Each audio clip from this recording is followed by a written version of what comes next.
ina so a yi man POS kuma ka in bayar da kaina a gano da bari in matsa layin nan.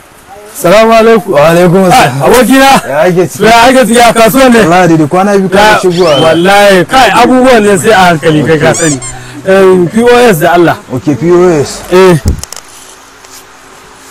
ATM. Kai bashi na manta ashe ba ni indomi kwara 5 da Allah. Wace babba ko karama? Babba ai kasan cikin nawa ne sai a hankali. Babba gaskiya customer kana aminci ne wallahi. Ba ni kilin. Guda nawa? Ba ni sinki guda. Haka? Yauwa to saman leda. Gaskiya customer inda ba da kai ba da yanzu na ba wurin ga. Wallahi kana amincin niki. Wannan laya ba wallahi tsakani dai ba sani ba. Mai gida bismillah. Na?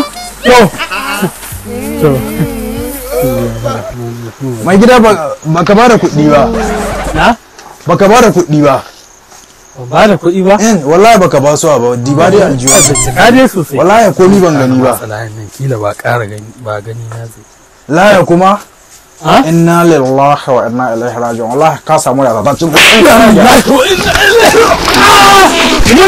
Sunana Yalo kuma mun gore sosai wallahi. A ran na mana subscribe kuma a ran na ƙarara.